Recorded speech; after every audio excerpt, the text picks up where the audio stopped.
Ngenze sokuqaphelizwa ke manje.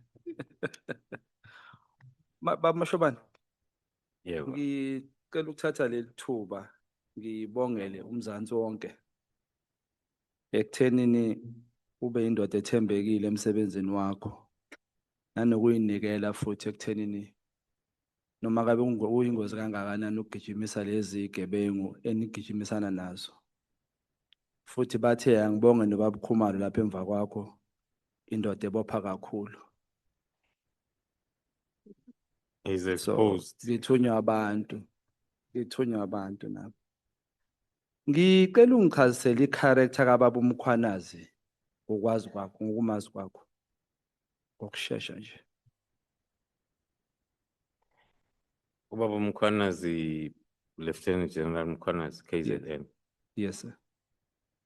A very difficult character to almost everybody. I met him when I came to Pretoria at a long time ago. He was here already. So he is a person that is not easily understood by most of the people.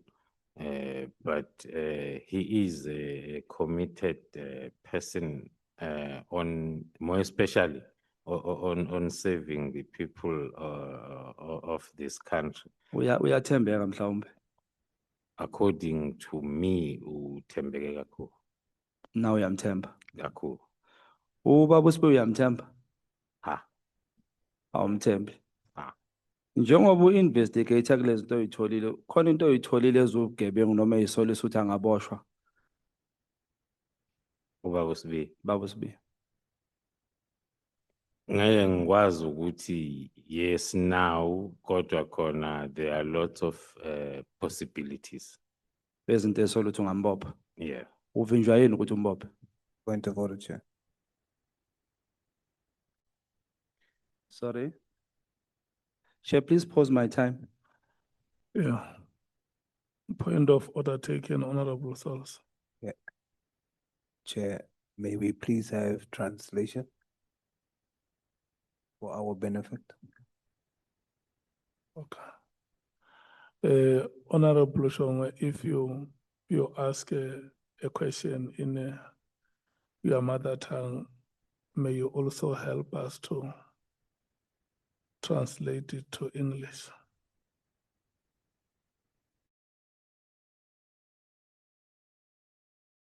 Chair, that will hamper my time, Chair. Before you start this Katsami, Chair, asike sithi kuba. Baba Mashobane, uthe uvinjwe yini ungabophi ubaba uSibe?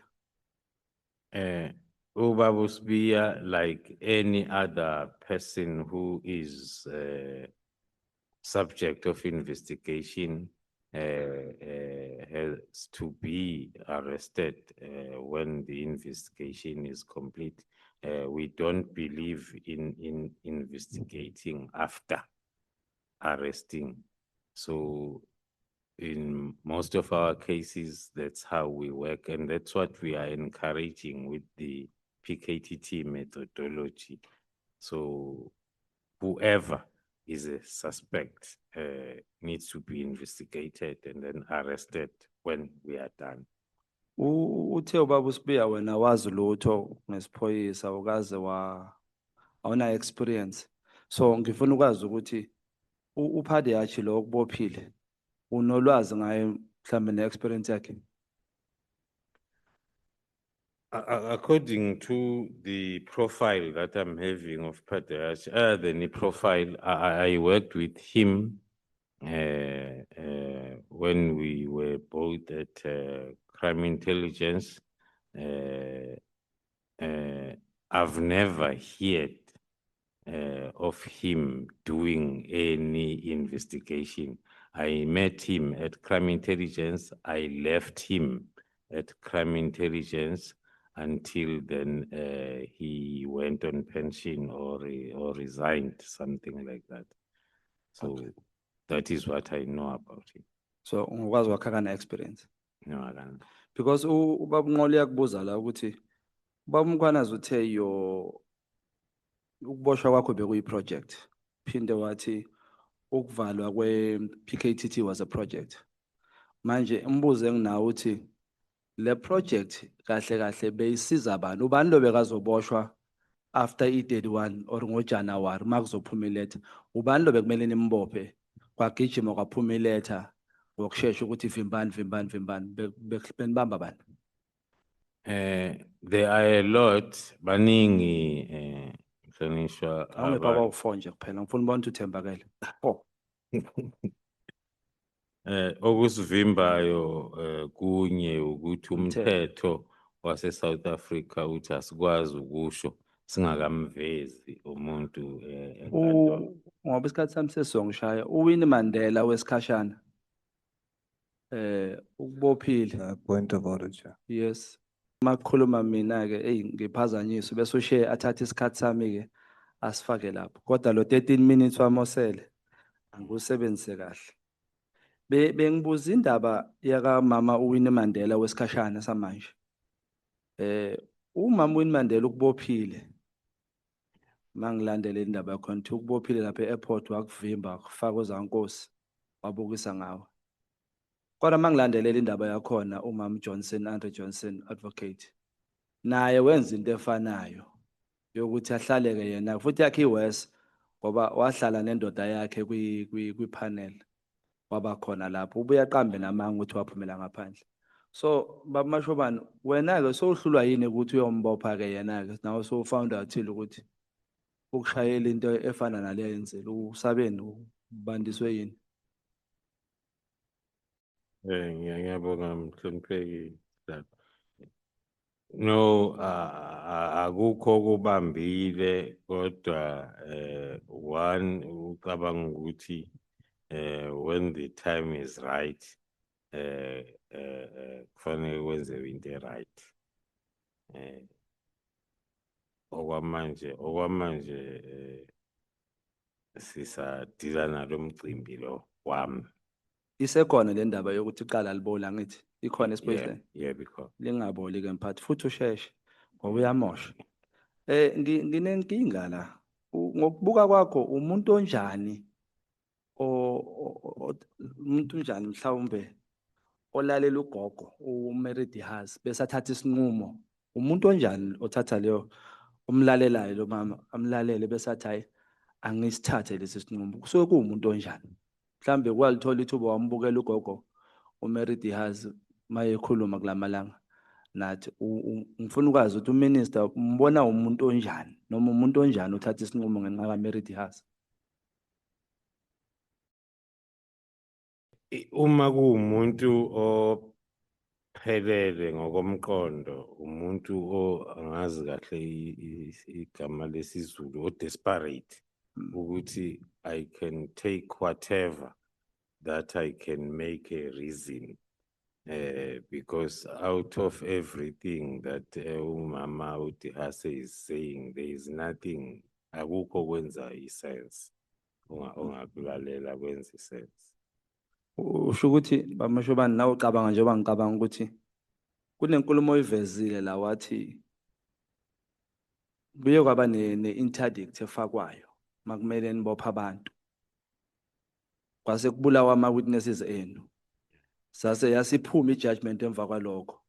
Kodwa mayiphuma i-judgment iphuma sewabulewa amalokhunja ama-witness. Ngibuyela la ekuthenini kuba nento emeli yenzeke bese kuphuma iletha nge-31 evimba ukuthi ningasaqhubeki manini kanjalo. Kuthiwa immediate stop. Then emva kwalokho kuba negama ezenzakalayo. Suddenly sekuthiwa no immediate ubungasho ukuthi mani manje qhubekani. Yini le ethengwe lesikhathi yavinjwa noma kwangaboshwa labantu labe kumele baboshwe? Ngisabuza futhi ukuthi obani labantu bekumele baboshwe kulesi sikhathi lesi le window period lethengiwe bekuthengelwani ngoba into kaMeridi Haas ayingenzeli sense ukuthi kungaba yiyona ethathwe ngayo isinqumo. Mina ke ngivumelana naye ubaba uMqhunu mayethi akasithathanga isinqumo ngenxa kaMama uMeridi Haas but usithathe ngesinqumo ngoba kukhona ekuvimbayo. Wena uphikisana nami lapho uthini makuthi uyaphikisana phathi? Angiphikisani nawe through you chair. Ingakho nje ubufakazi bami kwi-affidavit buna those suspicions ukuthi it cannot be because onke lama reason afaka even umama uDehasi aqhamuka after the decision in terms of the investigation. Our investigation is very wide. Yes, siyavuma ukuthi ikhubazekile as besiqala take down, and then we were on the roll. Sihamba sithi sifuna ukwenza impact as quickly as possible. Yaphazamiseka. Kodwa yaphazamiseka kabili. Iphazamisekile ngama disbandment nama uncertainties between January and June. Then June saboshwa yaphinde yaphazamiseka further. So almost ngonyaka wonke, but siyazama ukuthi siyibuyisele on track. Are you promising mina nama South Africans ukuthi lezi nyanga ezo2 event lami la ngaphandle lobe ligcwele? Yeah, isathembisa. Okay. Isathembisa. Ubaba uFan, uGeneral Fan, wathi yena office lakhe aliyibonanga into wrong ngetender kaKhet Matlala. Ngokwazi kwakho kukhona into wrong le tender la kaKhet Matlala? Emva kokulalela ama-discussions, ngethula ufakazi ngithe thina operational people asazi lutho ngama-tender issues. But okwasithusa ukuthi after our operation, and then everybody came out talking as if they are like us. They did not, babengayazi the tender. Ithe besingayazi tender. Siqala ukuzwa kuma-court papers. Futhi siqala ukuzwa on the 6th during the discussion Matlala sitshela ukuthi une-tender and usebenzisa even i-permission yokusebenzisa i-hospital college wayithola through wayediscussa no-General Sibiya, things like that. Cabanga ukuthi uChair usezongivalisa. Kodwa ngicela ukwenza nasi isithembiso. Ngoba ngixakwe into kaBaba uma umela la. Uma nithathela umuntu izinto niyibamba usuke kunecala lapho, right? Yeah. Suke kumoshakele crime leyo, right? So kune crime or something. So akaboshwanga ngani uma umela makuthathwa la Lamborghini akhe uselendlini yena kodwa izinto ziyahamba. Kuza kanjani lokho? Kuncika kwi-investigation approach esetshenziswayo i-team ephenyayo. I-team ephenyayo njengamanje ile ebizwa nge-SIU. So indlela le eqala isebenze ngayo ukuthi iqale ifreeze ama-assets bese iyaqhubeka ne-investigation. Before ngibuya ngizobuya kulelo phuzu leli. Kule story lezi ezikhulunywa ngobabucele Ndosi ukuthi uthe kuma kuKhet Matlala ka fabricate izitori zama Rolex watch nama laptop. Uyayikholwa ukuthi khona le nto le show uKhet? Le mina ngitshelwe ubaba uNdosi. Ehe. Ngiyayikholwa ngoba siyithole kuqala before even I was even told by him. Siyithole kuqala ukuthi uKhet was seen wearing the same Rolex watch by other people saying the same thing, ukuthi I was influenced ukuthi I must frame these charges. So siyikholwa ngalokho. It was not for the first time. And who was the influencer? uGeneral Sibiya. uSibiya. Yeah. So nalapho futhi akafuna ukubapha uSibiya. Those are allegations that we investigate. Ngithembisa nakho njengesishaya mthetho nami engikubonayo la okuvimbe wena ukuthi uqede lama arrest. Yabo manje sibalekelwe enye indoda ebathi uPaulo Sullivan. Kumile ile phesheya. Silibaza umthetho lo osebenzisayo wala South Africa kuthiwa iRoman Dutch law.